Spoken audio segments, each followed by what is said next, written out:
El Salmo 51 es un salmo muy especial dentro de la palabra de Dios, sobre todo por algunos detalles que podemos apreciar en él. Y uno de los más importantes es que nos deja claro algo que repetimos muchas veces, y a la hora de argumentarlo, de explicarlo, sabemos que sí, porque el Espíritu da testimonio a nuestro espíritu sobre muchas realidades. Dice el Señor Jesús que Él era quien nos iba a guiar hacia toda la verdad. Y cuando leemos que el rey David era un hombre conforme al corazón de Dios, sabemos que es verdad, porque el Espíritu da testimonio, pero a la hora de explicarlo, a la hora de desmenuzar esta realidad, nos resulta un poco confuso, porque lamentablemente nos vienen más rápido a nuestra mente los errores de David que los aciertos. Nos vienen los errores de David frente a Betsabé, los errores de David cuando censó al pueblo, y sobre todo las últimas instrucciones que le dan a Salomón, que parecen más de un hombre lleno de rencor hacia personas que le hicieron daño en el pasado, que alguien que está depositando sobre su hijo la bendición de Dios. Sin embargo, sabemos que es un hombre conforme al corazón de Dios. La diferencia es que no podemos pensar que un hombre conforme al corazón de Dios sea una persona perfecta. Hay diferencia entre la perfección, el estándar de la perfección que solamente lo podemos encontrar en Dios, y la perfección de una vida en integridad, por cuanto perfección en Dios significa que nunca se equivoca, que nunca vas a encontrar un error en el ser de Dios. En cambio, cuando aplicamos esa perfección a cada cristiano, es como Dios ve su vida, porque en cada cristiano el Señor ve errores. Estamos propensos siempre a fallar, porque somos criaturas que hemos caído, y desde Génesis 3 hacia nuestros días nos ha hecho cargar con un pecado remanente. En el caso de aquellos que hemos creído en Cristo y hemos sido lavados, aún así tenemos que cargar. Dice el apóstol Santiago que cargamos con una concupiscencia, un pecado que nos guía al fallo muchas veces, pero también tenemos la gracia y la bendición de que Dios nos ayudará en todo momento. Pero no somos perfectos de la misma manera que Dios lo es. Por eso en las iglesias hay personas que fallan, y si no es una persona que haya cometido algún error, entonces o es Dios o no lo conocemos realmente. Todo ser humano tiene errores. Viendo en este caso la vida de David, podemos apreciar dos errores grandes. Uno es cuando censa al pueblo, demostrando más confianza en las tropas que en el Dios que está detrás de todas las cosas. En estos días estaba hablando con algunas personas que están apartados de la iglesia, y cuando les he preguntado qué les pasó, por lo general me ponen excusas de problemas que tuvieron con personas hipócritas, con personas que no le dieron el amor que ellos esperaban, con líderes que les decepcionaron y cosas así. Lo curioso es que ninguno me ha dicho que el Señor Jesús le haya fallado. Y eso es una de las cosas que tenemos que tener clara. Yo le digo, es que estás pagando un precio muy alto. Una persona que te puede haber fallado, pero al final su confianza está puesta en Cristo, va a ser salvo. Y tú que te sientes fallado, estás renunciando la mayor de las bendiciones por una cosa que es insignificante. A que en el trabajo también nos fallan. Si aún nuestros padres pueden fallarnos, y fueron quienes naturalmente nos dieron la vida. El salmista en una ocasión tiene que decir, aunque mi padre y mi madre me desamparen, con todo el Señor me recogerá. ¿Y qué hay detrás de esta realidad? Que el Espíritu Santo inspiró al salmista a decir que aún nuestros padres, con quien tenemos el vínculo más cercano, humanamente hablando, están propensos a fallar. Ahora, lo que también el Espíritu Santo deja claro por medio de esta enseñanza que nos da el salmista es que nunca el Señor Jesús nos va a fallar. Nosotros podemos recibir decepciones de las personas, pero nunca de Cristo. Así que, si estamos en la iglesia, pongamos la vista, como dice Hebreos capítulo 12, en el autor y consumador de nuestra fe. Puesto los ojos en Cristo. Es de la única manera que podemos ser salvos. ¿Y saben por qué David era un hombre conforme al corazón de Dios? Porque tenía bien puestos los ojos en Cristo. Aleluya. Y es lo que vamos a ver en este salmo.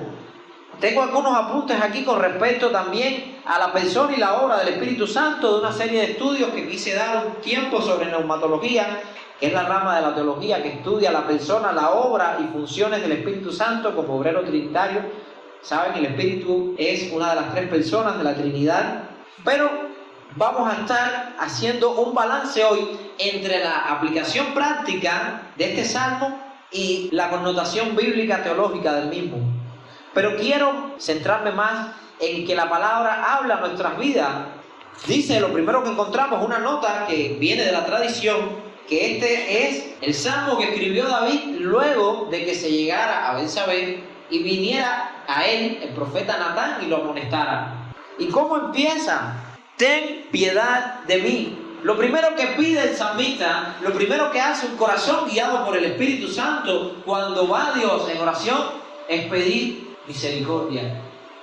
Dice la Escritura, ¿quién le ha dado a Dios primero para que Dios le restituya? Ninguno de nosotros le ha dado a Dios algo por lo cual Dios se sienta en deuda con nosotros. Estuve pastoreando un tiempo y recuerdo que quien me estaba a mí discipulando en el pastorado, un pastor de mucha más experiencia, me decía que en una ocasión tuvo que enfrentarse con una mujer que era la que más ayudaba, la más activa dentro de la iglesia, y él llegó a decir: qué gran bendición es tener a esta hermana en este lugar. Y dice que fue como así, como un acto inmediato que Dios le permitió ver el corazón de esta persona. Dice el pastor que pasado el día, esta mujer llega y le dice al pastor: mire, yo no quiero saber más de usted, ni de la iglesia, ni de Dios, ni de nada que tenga que ver con estas cosas, porque Jesús, Dios, me falló con todo lo que he hecho yo por él. Resulta que el nieto de esta señora estaba jugando y vino un perro y lo mordió. No fue nada grave, pero ella se sintió tan insultada y dice: ¿dónde estaba Dios que no detuvo al perro con todo lo que yo he hecho por Cristo? Usted es testigo de todo lo que yo he hecho por cada miembro de la iglesia y por usted y por la iglesia. Él no me puede pagar a mí así con lo buena que yo he sido con él. Y el pastor le dice: verdaderamente tú nunca has conocido a Cristo. Nadie que ha conocido al Señor puede sostener que ha sido justo delante de Él.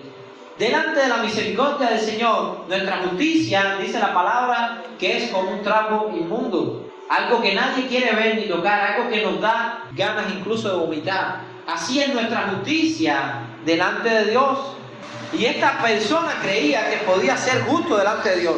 Y una de las principales cosas que me asusta del judaísmo es que es una religión que está basada en la autojusticia. Sé bueno y gánate el cielo. Una de las cosas que más me dolía a mí cuando vivía en el judaísmo era cuando apreciaba cómo yo no podía cumplir los mandamientos. En el judaísmo hay una ley que es, sobre toda ley, el cumplimiento de la Torá o de la ley de Moisés. Hay 613 mishpot, mandamientos que hay que cumplir. Y yo veía que yo no podía cumplir los mandamientos. Y yo decía, al final, yo no tengo forma de salvarme, a no ser que Dios se compadezca de mí. Y es lo que entendió David, y es lo que me guió también a Cristo, mi incapacidad. Porque cuando somos sinceros, y ahí usted va a encontrar la diferencia siempre entre una persona que es sincera o una persona que está viviendo el evangelio de hipocresía y de apariencia. Nadie que es sincero cree que de verdad por sí mismo puede cumplir las exigencias de la ley de Dios. Aleluya. Cuando tú ves una persona que es consciente de su pecado y aún así sigue hacia adelante, esa persona está marcada por el amor de Cristo. Porque cualquier persona que crea en su justicia, cuando es capaz de ver que no puede y es honesta, lo deja ahí. Pero solamente aquel que ha amado al Padre es capaz de seguir aun cuando ve que no tiene la fuerza. Yo recuerdo que en el cristianismo, cuando empecé, yo decía, porque también creía que debía seguir guardando la ley, y yo recuerdo que muchas veces estaba y decía: yo sé que lo más probable es que yo no me salve, lo más probable es que yo no pueda ser salvo, porque los estándares de la ley de Dios me quedan tan lejos, y cada paso que yo doy es una gota en el océano. No pesa, cada cosa buena que hago me vienen 20 mal que hago. Yo sé que probablemente yo no me vaya a salvar si es por justicia. Si es por la justicia de Dios, no me voy a salvar. Pero quiero morirme tratando de servirle a Cristo. Porque Él es digno de que le sirvamos. Y es, creo, lo que me ayudó a poder ver lo que nos dice la palabra en 2 Corintios capítulo 12, cuando el Señor le dice a Pablo que su poder se perfecciona en nuestra debilidad. Y también 1 Corintios 1 dice que a lo vil y a lo menospreciado del mundo ha escogido Dios. Qué bueno, porque pude encontrar esperanza en eso. Y es precisamente esta realidad lo que nos hace ser conforme al corazón de Dios. David no venía diciéndole ni hablándole como el rey de Israel, como el gran hombre de Dios. David viene con un corazón contrito y humillado. Y sus primeras palabras en el trono de Dios son: ten tú, Señor, misericordia, amor por la miseria que hay en mí. Aleluya. Ten misericordia de mí. Es lo primero que pedimos delante del trono de Dios. Conforme a tu misericordia, conforme a la multitud de tus piedades, que borran mis rebeliones. David era consciente y estaba confesando algo que nos es de mucha bendición. Es cuando vayamos al trono de Dios, cuando vayamos en oración, confesar nuestro pecado. No lo escondan. Uno de los padres de la iglesia y uno de los teólogos más grandes de la historia, Agustín de Hipona, decía: cuando un hombre esconde su pecado, Dios lo muestra. Cuando un hombre muestra su pecado, Dios lo esconde. Cuando un hombre se arrepiente de su pecado, Dios lo perdona y lo olvida. Y es una realidad, porque Él lo extrajo de la misma palabra de Dios. Está el que lo esconde, que es el fariseo, y Dios lo muestra. Está el que lo muestra todo el tiempo, pero no se arrepiente. Ahí está el liberal. En la iglesia nos vamos a encontrar lo mismo que en el primer siglo, cuando Jesús estaba en la tierra. Fariseos y saduceos, unos hipócritas y otros liberales. Dentro de la iglesia vamos a encontrar lo mismo, personas que viven mostrando una apariencia de piedad y por dentro son sepulcros blanqueados. Esos son los fariseos de estos tiempos. Y por el otro lado vas a encontrarte personas que parecen muy naturales, que no te esconden su pecado, pero su vida es un libertinaje constante. Esos son los saduceos de estos tiempos. Y nosotros no debemos ser ni fariseos ni saduceos. Nosotros tenemos que imitar el ejemplo de Cristo. Lo que nos está llamando Jesús es a que seamos como David, un hombre que confiesa sus rebeliones, se arrepiente y se aparta. Entonces eso produce que Dios las perdone, las esconda y las olvide. Sigue diciendo David: lávame más y más. ¿De qué? De mi maldad. ¿Por qué David vuelve a recurrir en esta realidad?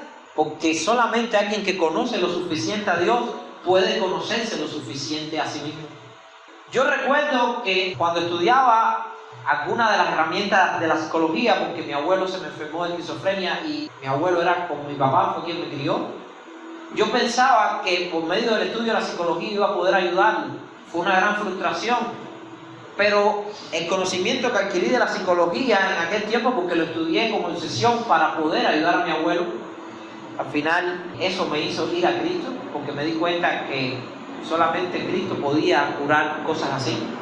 ¿Saben? Una persona me habló, me pedía que le enseñara algunas cosas de psicología. Enséñame de psicología. Yo le decía: no aprendas psicología, conoce a Dios. No vas a necesitar la psicología. Cuando tú conozcas a Dios lo suficiente, te vas a conocer a ti más todavía. Porque solamente ver la naturaleza y el ser de Dios nos hace ver más claro quiénes somos nosotros. Si usted es capaz de ver la realidad desde la óptica de Dios, no necesita que te la expliquen desde la otra óptica, porque Dios es la autoridad, la fuente principal de todo. ¿Saben? Jesús se declaró como la verdad. Jesús dijo: yo soy el camino, la verdad y la vida. Dice también que su palabra es verdad. Santifícalos en tu verdad. Tu palabra es verdad. Juan 17.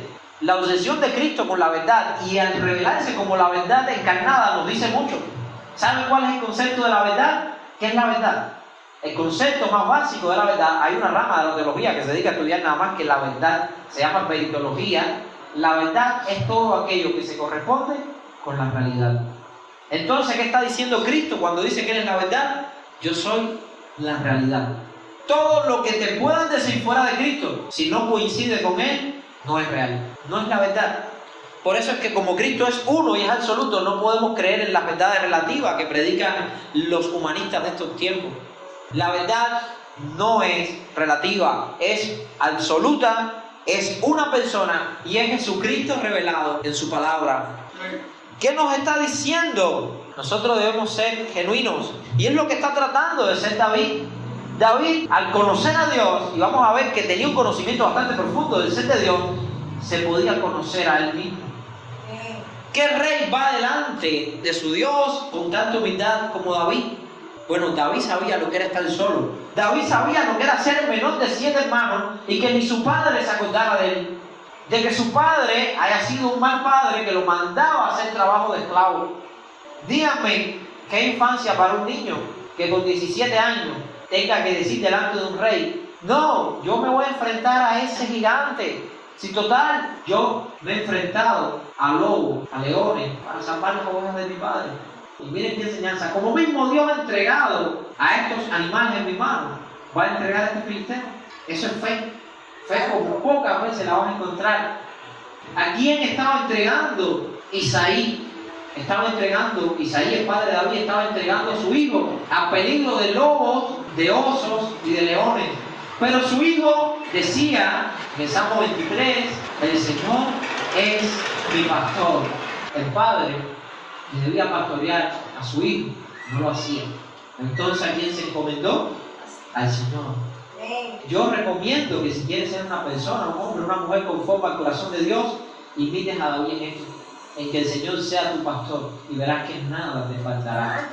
Y aunque andes y camines por el valle de sombra de muerte, no temerás mal alguno, porque Dios estará contigo. Y sigue diciéndonos David que él conocía su maldad, conocía lo suficiente a Dios como para conocerse también a sí mismo. Y dice: porque yo reconozco mis rebeliones, lávame más y más de mi maldad y límpiame de mi pecado. La palabra griega usada para pecado, aunque yo sé que esto está escrito en hebreo, los salmos están escritos en hebreo, pero la riqueza de la palabra está en la palabra griega. Hamartía significa errar al blanco. Y me da mucha curiosidad porque hoy en día se ha levantado una nueva doctrina de personas y está dentro de las iglesias. No solo está dentro del movimiento herético, está dentro de las iglesias, donde las personas dicen que no pecan.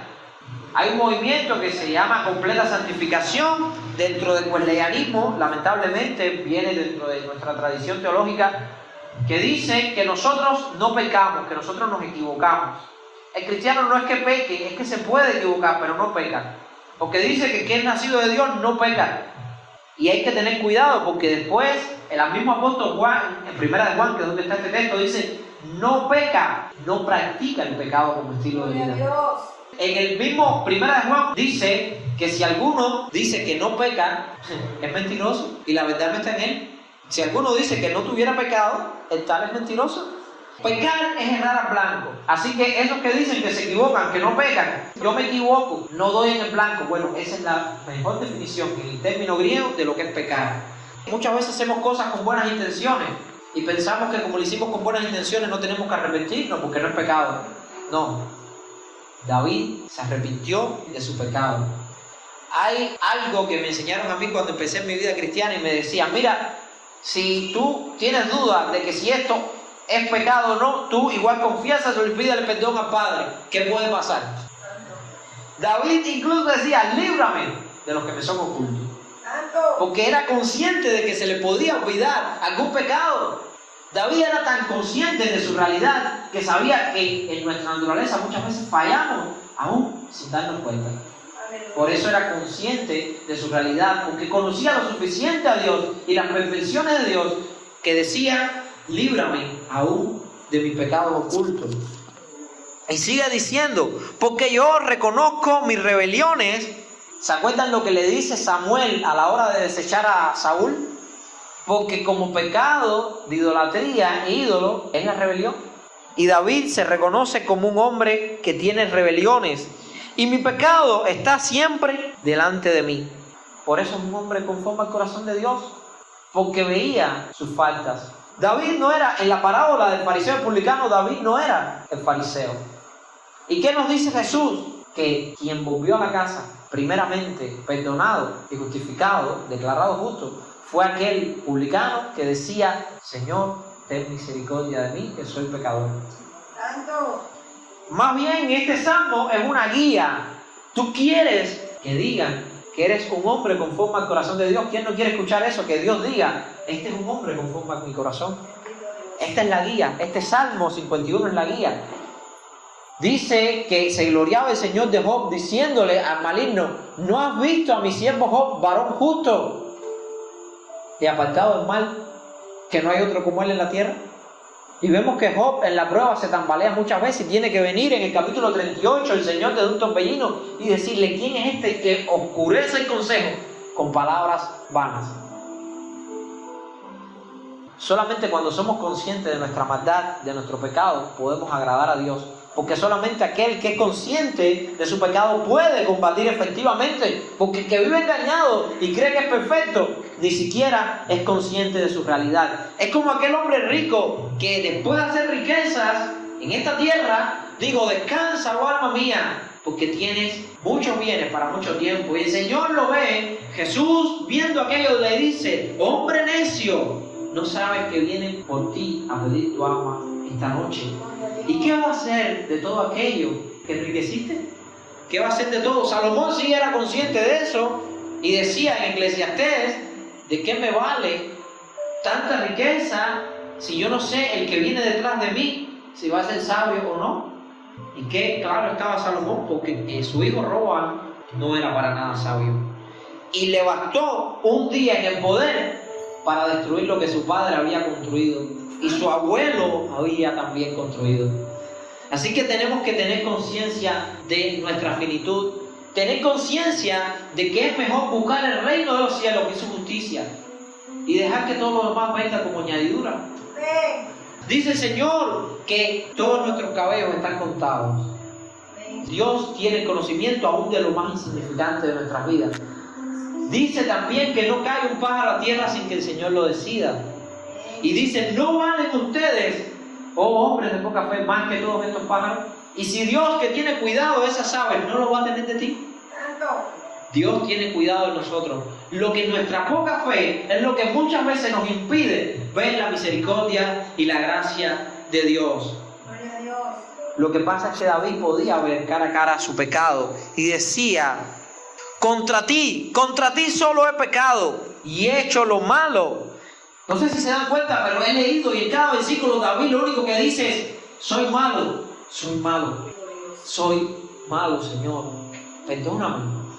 Contra ti solo he pecado. ¿Es verdad esto? Bueno, les voy a decir: David codició a la mujer de su prójimo, pecó contra Urías. David mandó con un siervo a buscar a esta mujer. Está siendo copartícipe del pecado ajeno al siervo que fue y trajo a Betsabé. Porque ¿para qué el rey me estaba mandando a buscar a una mujer ajena para que se la traiga a su casa? Pecó contra Betsabé porque estuvo con ella. Luego mandó con Urías la carta para que cometiera un crimen de guerra. Joab, su primo general del ejército, le dice: pon a Urías, que era de sus hombres más fieles, porque si leemos, Urías era de los 30 guardaespaldas personales de David, de los 30 valientes, como dice la Escritura, era de los 30 más cercanos a él, un hombre que había encomendado y dedicado su vida a la protección de David. Santo Dios. Y ahora le está diciendo a otro hombre cercano, que era el jefe del ejército: ponga a este hombre que me ha sido fiel en la primera línea de batalla para que lo mate. Gloria a Dios. ¿Qué pensaría Joab si está haciendo esto con alguien que le ha sido fiel? El día de mañana, si me tiene que matar a mí, no lo va a dudar. ¿Saben por qué Joab no mata a David? Porque la gracia de Dios estaba sobre David. Porque humanamente era para matarlo. Y vamos a ver que una de las cosas que le deja encomendada David a su hijo Salomón es que mate a Joab. David no era bueno. Así que si piensas que vas a ser un hombre conforme al corazón de Dios con tu propia bondad, estás por el camino equivocado. David era un hombre conforme al corazón de Dios porque era consciente de su pecado y consciente de la gracia de Dios. Y porque le dolía, aquí vemos que le dolía, versículo tras versículo, él está reconociendo su naturaleza y no quiere ser así. Es como Pablo en Romanos capítulo 7 dice: miserable de mí, ¿quién me librará de este cuerpo de muerte? Porque lo que quiero hacer, que es el bien, no lo hago. Y entonces encuentro una ley en mis miembros que se revela contra la ley de Dios, que me lleva cautivo al pecado. Miserable de mí, ¿quién me librará de este cuerpo de muerte? Menos mal que llega a la conclusión en que solamente en Jesús hay libertad para ser completamente desligado del mal y atado por medio de la fe en el nombre de Jesús y la persona del Espíritu Santo a la comunión correcta con Dios. Y sigue diciendo el salmista: contra ti. ¿Por qué? Si él era consciente que había pecado contra Betsabé, contra Urías, contra Joab, contra toda la nación que veía en él un ejemplo, y ahora ve que el ejemplo se les derrumbaba. Porque en últimas instancias el mayor ofendido era el Señor. Porque cuando tú tienes los ojos puestos en Cristo, tú no puedes ver el daño fuera, primeramente ves la raíz. Porque yo puedo pedirle perdón a Urías, bueno, a Urías no, porque ya lo había matado, pero a Betsabé, a Joab, y esta gente podían perdonarlo. Pero el pecado es enemistad con Dios, y a quien verdaderamente necesitaba que lo perdonara era el Señor. Esto no es una justificación para que si un hermano te hace algo malo, tú le dices: Señor, perdóname, y no. Jesús te dice: ponte primero a cuentas con tu hermano mientras vas en el camino, antes de traer tu ofrenda al altar. Primero tenemos que ponernos. Pero ¿qué quiero decirte? Si tú vas y le pides perdón a tu hermano y el hermano te dice: eso quedó olvidado, ¿de qué tú me estás hablando? Y te perdona. Eso habla de la comunión que tiene el hermano con Cristo, pero la comunión está con el Padre. Si Señor, ya mi hermano me perdonó, ahora perdóname tú. Y es nuestro ejemplo: contra ti solo he pecado. Porque él estaba viendo que a quien más había decepcionado era el Señor. Y he hecho lo malo delante de tus ojos, para que seas reconocido justo en tu palabra y tenido por puro en tus juicios. Y esto demuestra que lo que dice tu palabra es cierto y que lo que tú me hagas ahora es justo. Él está diciendo: yo pequé, y eso muestra que tu palabra es verdad y que el daño que tú me vas a hacer ahora a mí, porque yo sé que mi pecado lleva una consecuencia, es justo. ¿Y cuál fue el daño? Que el hijo de esa relación moriría. ¿Y qué hizo David? Se tiró en oración delante del Señor, porque sabía que el Padre seguía siendo misericordioso. Pero la misericordia se había manifestado en que Natán le dijo: tranquilo, no morirás. ¿Y por qué Natán le tiene que decir no morirás? Porque la paga del pecado es muerte. David merecía la muerte. Y más cuando estás a esos niveles de gracia. Cuando tú no eras nadie, como tiene que recordarle a Natán, y dice: el Señor te recogió a ti de detrás de las ovejas. Tú eras menos valioso para tu padre que incluso las ovejas. Para tu padre valía más una oveja que tu vida. Y quien te hizo valioso fue el Señor, al que tú traicionaste ahora. ¿No tenías, por la gracia del Señor, cientos de mujeres para ti? Yo me imagino a David con la cabeza en el piso de la vergüenza, porque realmente yo me reconozco muchas veces en David. Y sé que muchos de ustedes que están escuchando esto también se pueden reconocer y sentir identificados en David, porque hemos nacido de Dios y la naturaleza de Dios vive en nosotros mediante el Espíritu Santo. Y lo que sintió David cuando pecó es lo que tenemos que sentir nosotros. Y sigue diciéndole el salmista: he aquí, en maldad, y nuevamente vuelve a traer la maldad, en maldad he sido formado, y en pecado me concibió mi madre. Sé que algunos por ahí andan diciendo que esto quiere decir que el padre Isaí no quería a David porque era hijo de un adulterio de la mamá de David. Eso es eisegesis, eso es añadirle al texto algo que no dice. ¿Saben qué está diciendo David aquí? Sencillamente está diciendo: es que nací con una naturaleza adámica. Nací bajo el pecado, Adán. Hay un pecado que me lleva y me domina muchas veces. ¿Qué le dice el Señor en Génesis capítulo 4 a Caín? Si hicieres lo bueno, no serás bendecido. Y si lo malo, a la puerta está el pecado. Con todo, tú tienes que enseñorearte de él. Gloria a Dios. Y no por tu propia fuerza, como hacen los judíos hoy en día, que tratan de hacerlo por sus propias fuerzas. No por tu fuerza. Tú tienes que enseñorearte del pecado, pero no por tu fuerza, sino por la fuerza que te ha dado Cristo. Todo lo puedo en Cristo que me fortalece, ¿verdad? Amén. ¿Y dónde se manifiesta esa fuerza? En que oren y se levanten los muertos, en que prediquen y se conviertan 1000 personas. Creo que se manifiesta primero en tener fuerza para poderme resistir al pecado. Luego, si Dios quiere en su gracia añadir estas otras cosas, bienvenida sea. Pero primero, poder para enseñorearme sobre el pecado. Y eso solamente lo podemos hacer cuando vivimos en el Espíritu. Cuando nuestra vida está en comunión con el Espíritu Santo, entonces, como único, podemos hacer posible que haya una comunión y una verdadera victoria sobre el pecado, porque ya no somos nosotros quienes peleamos, es el Señor morando en nosotros. Amén. Aleluya. Para Él es la gloria de esta victoria, porque Él es quien pelea de nuestros miembros. Y es lo que estaba buscando David. Yo lo hice mal, lo eché a perder, Señor. Ahora vence tú en mí. He aquí, tú amas la verdad en lo íntimo y en lo secreto me has hecho comprender sabiduría. Este era el versículo preferido de mi mejor amigo cuando vine a Cristo.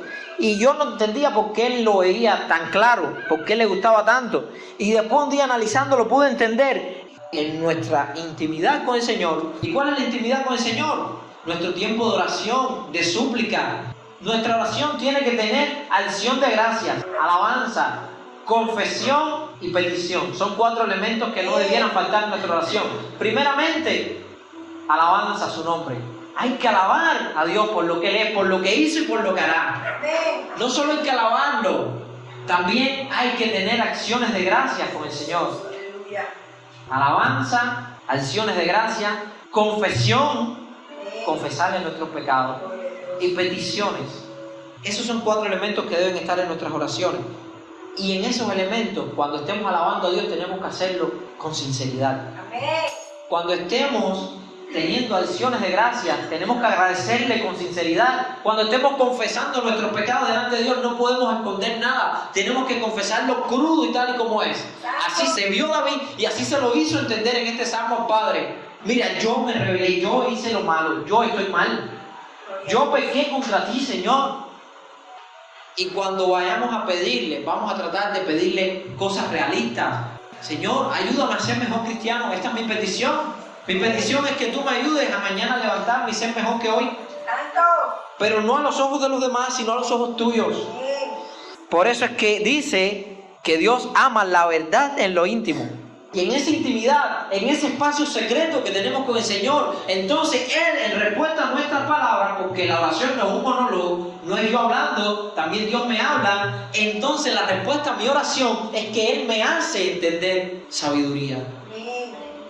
Y la sabiduría es cuando podemos acoplar nuestra cosmovisión, nuestra visión del mundo, de la realidad, de nosotros, de los demás, de la iglesia, de todo, emparejarla, unirla a la visión del Padre. Por eso dice que Él en lo secreto nos hace entender sabiduría. ¿Y qué vuelve a recurrir David? Purifícame con hisopo. David está usando un recurso ilustrativo. ¿Qué cosa significa que te purifique con hisopo? ¿Cuántos tienen aquí niños chiquitos? ¿Han limpiado el pomo, el biberón del niño? ¿A cuántos le cabe la mano para limpiarlo bien? Así mismo nosotros, nuestra mano no cabe dentro de nosotros para limpiar nuestro pecado. Santo. ¿Qué tiene que usar usted cuando va a limpiar el pomo de su hijo?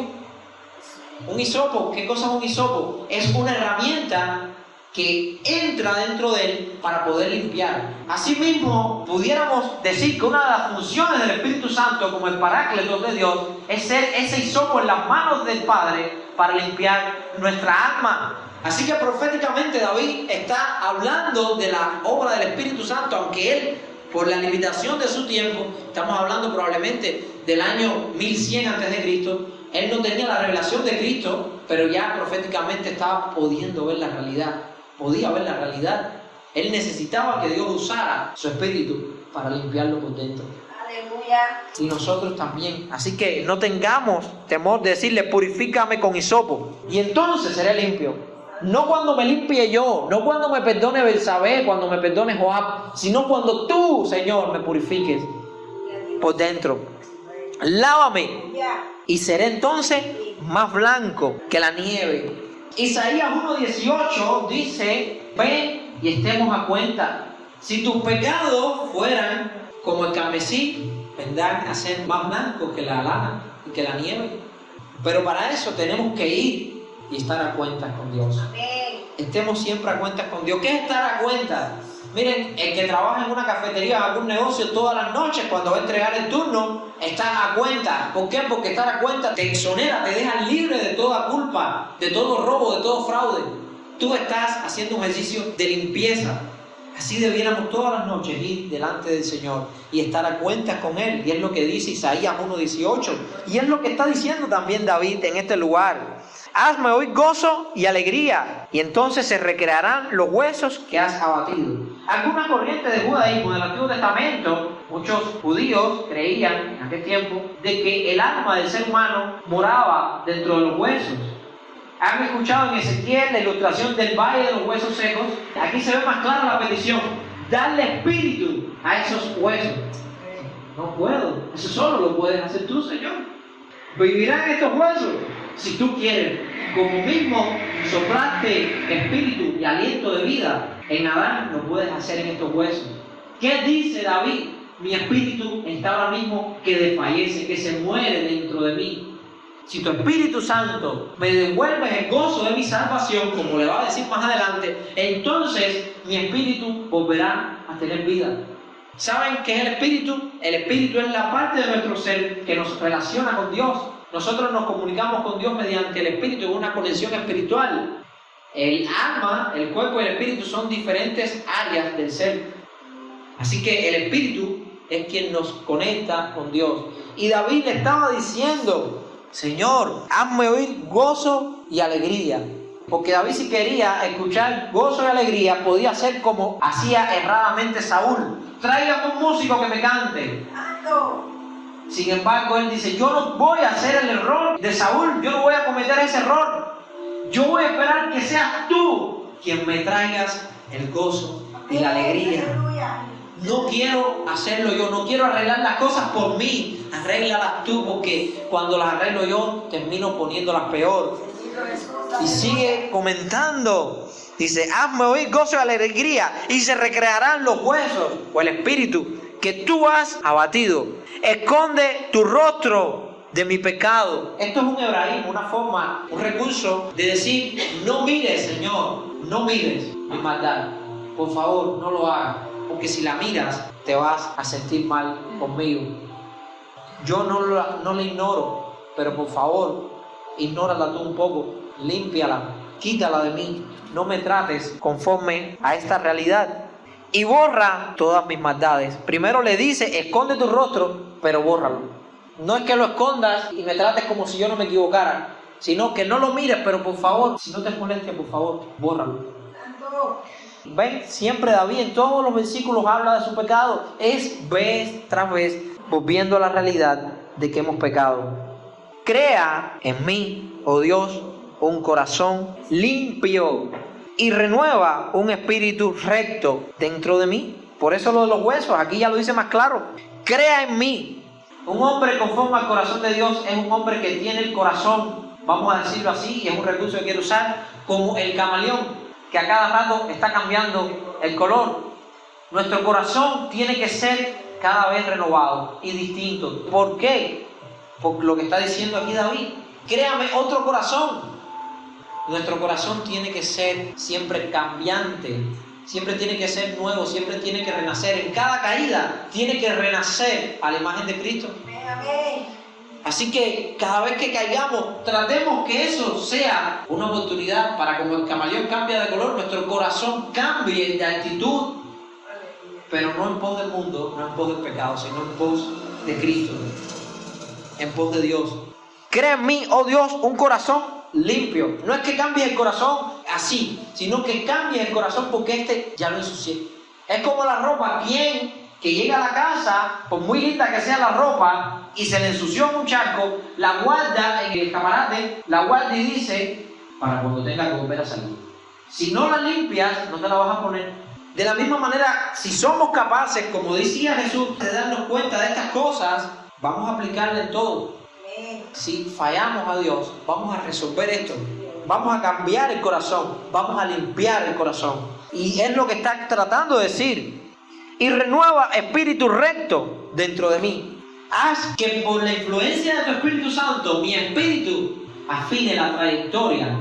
Decían los matemáticos griegos que la menor distancia entre un punto y otro, ¿cuál era? Una línea recta. Así mismo. Y si nuestro objetivo es llegar aquí al frente, si nos desviamos, ¿qué estamos haciendo? Haciendo más largo el camino para llegar a nuestro fin. En otras palabras, le está diciendo, ayúdame a afinar mi trayectoria nuevamente hacia ti. O sea, haz que tu espíritu influya sobre el mío para que en línea recta vaya a ti. Y sigue diciendo, no me eches de delante de ti y no quites de mí tu Santo Espíritu. Y uno de los nombres más importantes que tiene el Espíritu Santo, para mí el principal y para todos nosotros lo es Espíritu Santo. Aleluya. Porque es la parte relacional de Dios con nosotros que santifica nuestras vidas. Y esa santificación que obra en la justificación mediante la sustitución de los atributos y virtudes de Cristo a nuestra cuenta por medio de que nuestros errores fueran puestos en la cuenta de Cristo, solo se hace posible cuando por fe nuestro espíritu se une con el Espíritu Santo. ¿Qué dice la palabra? Que sin santidad nadie verá al Señor. Sin embargo, David solo podía ver su pecado, pero precisamente podía ver su pecado porque su espíritu era santo. Porque aquel que no tiene comunión con el Espíritu Santo no puede ver su pecado. Aleluya. Nosotros estamos llamados a vivificar esta relación porque el Espíritu Santo, ¿qué hace? Mostrarnos dónde estamos mal. ¿Qué hace un buen maestro? Si ahora un maestro de piano me va a enseñar a tocar piano y yo empiezo a tocar así, ¿cuál es su función? Decirme, eso no se hace así. Tiene que enseñarme. De la misma manera, el Espíritu Santo constantemente nos está mostrando en nuestra cara nuestro pecado. Aleluya, amén. ¿Para qué? Para que lo arreglemos. Amén. La relación de Dios con nosotros no es que cuando pecamos Él nos odia. Dice que Él da testimonio. Él es el que muestra nuestra falla. Él nos dice, mira, ahí está eso, arréglalo. Amén. Él no lo trae para decir, mira qué malo eres, te mereces el infierno, te vas a pudrir ahí. No, esa es tarea del diablo. Santo. Segunda de Corintios, capítulo 5, nos habla de que la aflicción que se une en el mundo es para muerte. El diablo que viene y te dice, mira tu pecado, tú lo que te tienes es que morir. Nunca lo vas a lograr. El Espíritu Santo viene y te dice, mira tu pecado, vamos a arreglar esto. Santo. Vamos a arreglarlo. Aquí estoy para ayudarte. ¿Lo estás viendo? Ahí está, arréglalo, yo te ayudo. Como mismo, yo le digo a mi hijo, recoge los juguetes, y cuando ha hecho mucho reguero, sé que no lo va a poder, yo me siento, pero quiero ver cómo él coge las primeras cosas. Cuando yo veo que está recogiendo un poco, y veo que está siendo obediente, entonces vengo yo y recojo la gran parte. Lo que él no puede, lo hago yo. Así mismo es el Espíritu Santo. Él nos muestra nuestro pecado y nos dice, empieza a arreglarlo. Y cuando mi hijo me mira y me dice, es que es mucho, no puedo, ayúdame. Entonces yo voy y lo complemento. Así mismo nosotros, cuando Él nos muestra el pecado, vamos a decirle, sí Señor, perdóname, voy a arreglar esto, me voy a esforzar, pero ayúdame. Y sigue diciendo, vuélveme el gozo de tu salvación y espíritu noble me sustente. Hermano, muchas veces perdemos el gozo de la salvación Santo Dios. porque le hemos fallado al Señor y nos sentimos que no merecemos nada. De hecho, lo que sentimos es que no merecemos el salvo. Y entonces el Espíritu está diciendo, no, la aflicción no te puede llevar a ese punto. La aflicción está ahí para que arreglen las cosas, no para que te sientas que no mereces la salvación. Porque aunque es cierto que no la mereces, aunque es cierto que no la merecemos, ya Cristo pagó nuestra cuenta. Decir que no merecemos la salvación es decir que Cristo no la merece, es que Cristo murió en vano. No es que no la merezcamos, es que ya Él lo hizo. Él intercede por nosotros, el Espíritu está a nuestro lado para guiarnos al arrepentimiento, para volvernos la alegría de saber que somos salvos. Hermano, el problema no es que no nos duela, el pecado está ahí y tiene, de hecho, debe dolernos, pero el pecado también tiene una dimensión en la cual no puede ganarnos, que es que el Espíritu está a nuestro lado y tenemos que sentirnos contentos cuando estamos viendo que hay una lucha de nosotros contra el pecado. En la lucha contra el pecado se afronta con alegría. La tristeza es para el momento de pedirle perdón al Padre. Dice la Biblia que cuando nosotros le pedimos perdón y nos apartamos, Dios los perdona y los olvida. Miqueas dice que lo echen en el fondo del mar. Ya me olvidé de eso, pero vamos a trabajar en base a que esto no se repita. Ese proceso tiene que ser hecho con alegría. Aleluya. Ese camino tiene que ser con alegría porque estás luchando contra el pecado. Y porque poderoso es Dios para mantenernos en pie y para darnos la victoria. Amén. El pecado puede rugir fuerte, pero el Espíritu Santo se va a glorificar en nuestras vidas y nos va a dar la victoria.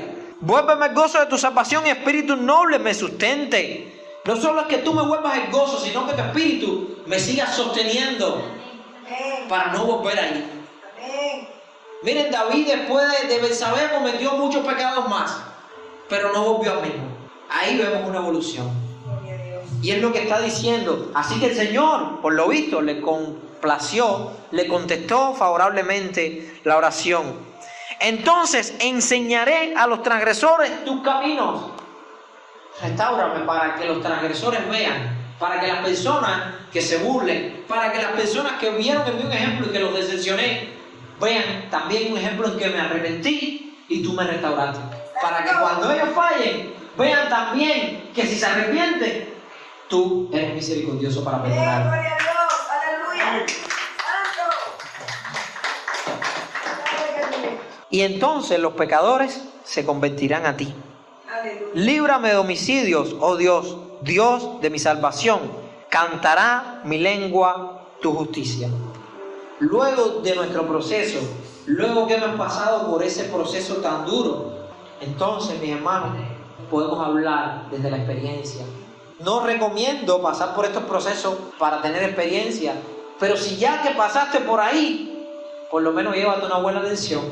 Vamos a tratar de convertirlo de favorable en favorable. Vamos a mostrar que somos hijos de Dios, de que aprendemos las lecciones rápido. Santo Dios. No podemos vivir la vida de tropiezo en tropiezo. Y cuando hayamos pasado el proceso, mi hermano, como dice David, entonces cantaré de tu justicia.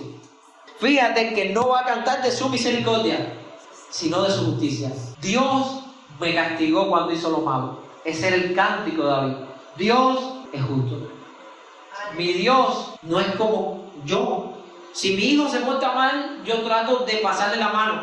Dios dice que al hijo que ama, disciplina y corrige y azota a todo aquel que toma por hijo. Porque Dios es justo. Por eso es que me molesta cuando yo veo que mi hijo se porta mal y le doy una nalgada, que venga la gente y dice, ay no, yo aprendí del Padre. Y cuando yo me he equivocado, Él me ha castigado. ¿Por qué? Porque cuando tú no disciplinas a tu hijo, le enseñas que tú puedes salirte con la tuya después de haber hecho el mal. Santo. Que no hay responsabilidad después que te equivocas. Y Dios nos dice, yo te perdono, pero te tengo que disciplinar para que veas y para que todo el mundo sepa que yo soy justo. Santo. De hecho, yo he tenido esta experiencia. Yo he regañado a mi hijo, le he dado una nalgada y lo he sentado. Y ha venido la mamá y me ha dicho, eso que hiciste no está mal, no está bien. ¿Y saben cómo Dios me ha recompensado? Él ha dicho, mamá, yo me porté mal y lo que hizo mi papá está bien. Gloria a Dios. Aleluya. Ha sido el Espíritu Santo Amén. obrando. Y ella le dice, qué guatacón tú eres de tu papá. Pero qué bueno que él entienda, Amén. porque eso me da a entender de que estoy imitando a mi padre. Gloria a Dios. Dice que el hijo consentido va a avergonzar al padre. Por eso Dios no puede tratarnos como hijos consentidos. Aleluya. Dice David que él iba a glorificar la justicia, no la misericordia, la justicia de Dios. ¿Para qué? Para dar una enseñanza. ¿Qué dice Jesús? Busquen primeramente el reino de Dios y su justicia. Un famoso predicador, probablemente sea el mayor teólogo del siglo XXI, R.C. Sproul, decía, he visto muchas personas que quieren ser más buenos, más amorosos, pero pocas personas pidiéndole a Dios, Señor, ayúdame a ser más justo. Aleluya. Sin embargo, Cristo nos dice que lo que tenemos que anhelar del reino de Dios es su justicia. Amén. Y es lo que iba a ver luego de la reconciliación de Dios con David. Luego del perdón, él alabaría, cantaría la justicia de Dios. Señor, abre mis labios. ¿Por qué? Porque cuando nos sentimos que le hemos fallado a Dios, no queremos abrirlo, nos sentimos avergonzados. No creemos tener la moral ni el atrevimiento de alzar nuestra voz. ¿Y qué le está diciendo? Abre tú mis labios Aleluya. y publicará mi boca tu alabanza. Yo tengo mi corazón lleno de alabanza a ti, pero mi pecado me ha hecho cerrar mis labios. Ábrelo tú para que lo que hay en mi corazón explote en bendición y alabanzas a tu nombre. Y es lo que dice: abre mis labios y publicaré tu alabanza, porque no quieres sacrificio. Y aquí está el centro de todo, pero creo que se queda ya muy claro. Porque no quieres sacrificio, que yo lo daría. En el judaísmo, cuando tú pecabas, ¿qué tenías que hacer? Va y mata un cordero. ¿Pecaste mucho? Bueno, te toca una vaca. ¿Pecaste poco? Bueno, trae una paloma. ¿Qué dice David? Estos son ilustraciones. Bendito Dios. Estos son señales. A ti no te importa el cordero, no te importa la oveja, no te importa la paloma. Tú estás haciendo eso para enseñarnos que la paga de nuestro pecado es la muerte. Dice David: yo soy el rey. No voy a tener yo ahí 1000 ovejas, aceite para derramarlo como si fuera un río. David lo tenía. Porque no quieres sacrificio, que yo lo daría. No quieres holocausto. Los sacrificios de Dios, y aquí está en todo este salmo, son el espíritu quebrantado. Al corazón contrito y humillado no despreciarás tú, oh Dios. Por eso David era un hombre conforme al corazón de Dios. Por esto David era un hombre conforme al corazón de Dios, no por otra cosa. Porque pudo darse cuenta en sus tiempos que Dios lo que quería era el corazón contrito y humillado. En otras ocasiones, en otros salmos, Dios dice: si yo no soy Dios de toda la tierra, si quisiera yo un animal, no puedo ir y cogerlo. Yo lo creé. Tiene que decirlo más adelante. David lo entendió a la primera. Estos son figuras, estos son ilustraciones, sombra de lo que ha de venir. Pero yo lo que sí sé es que al corazón contrito y humillado, tú no desprecias. Entonces, ¿qué cosa es un hombre conforme al corazón de Dios? Es un hombre que vive con su corazón contrito y humillado delante del Padre. Sigue, y para terminar, dice: haz bien con tu benevolencia a Sión, edifica los muros de Jerusalén. Con un lenguaje muy alegórico está diciendo: Señor, restaura mi vida, porque mi defensa, mis muros han caído. Y los de la nación, porque la nación confiaba en mí como un buen rey, y yo los acabo de defraudar. Acuérdense que David era como un pastor para Israel, como mismo es el pastor para la iglesia. Así era David. Entonces dice: restaura la nación que me diste para pastorear. Por favor, hazlo tú, porque yo la he destruido. Restaura mi vida, restaura mi nación. Edifica los muros de Jerusalén. Entonces te agradarán los sacrificios de justicia, el holocausto, ofrenda del todo quemada. Es lo que enseña Jesús y les decía ahorita. Cuando tú vas con tu ofrenda al altar y te das cuenta que todavía tienes el problema con tu hermano, no seas necio. No ofrezcas la ofrenda si no has resuelto el problema por el cual vas a ofrendar. Primero resuelve el problema y después ven con la ofrenda. Y es lo que está dándose cuenta David 1100 años antes de Cristo.